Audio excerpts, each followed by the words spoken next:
ইসলামের পূর্ণাঙ্গতার অর্থ কি?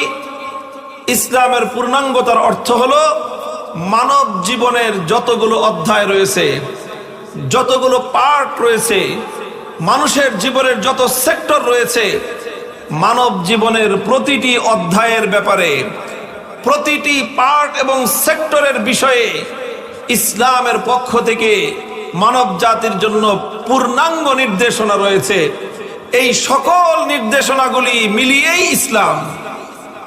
এক্ষেত্রে একজন মানুষের ব্যক্তিগত জীবন কিভাবে পরিচালিত হবে সেই বিষয়ে ইসলামের গাইডলাইন আছে। এটা হলো ইসলামের পারিবারিক জীবন। একজন মানুষের পেশাগত জীবন কিভাবে চলবে এটার সম্পর্কে ইসলামের একটা গাইডলাইন আছে।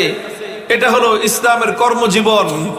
ঠিক তদ্রূপ একটা মানুষের ব্যবসা বাণিজ্য কিভাবে চলবে, তার চাকরি বাকরি কিভাবে চলবে, তার আয় রোজগার কিভাবে হবে, কোন খাত থেকে সে আয় করতে পারবে, কোন খাতে সে অর্থ ব্যয় করতে পারবে, এই বিষয়ে ইসলামের একটা গাইডলাইন আছে।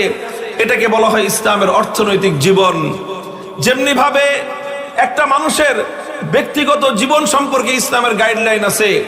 একটা মানুষ পরিবার গঠন করবে, তার পারিবারিক জীবন কিভাবে চলবে, তার স্ত্রীর কি অধিকার তার উপর, তার স্বামীর কি অধিকার তার উপর, স্ত্রীর কর্তব্য কি, স্বামীর কর্তব্য কি, বাবার সাথে সন্তানের সম্পর্ক কেমন হবে, সন্তানের সাথে বাবার সম্পর্ক কেমন হবে, এই জাতীয় সবগুলো বিষয় নিয়ে একটা পারিবারিক জীবন আমরা লিভ করি।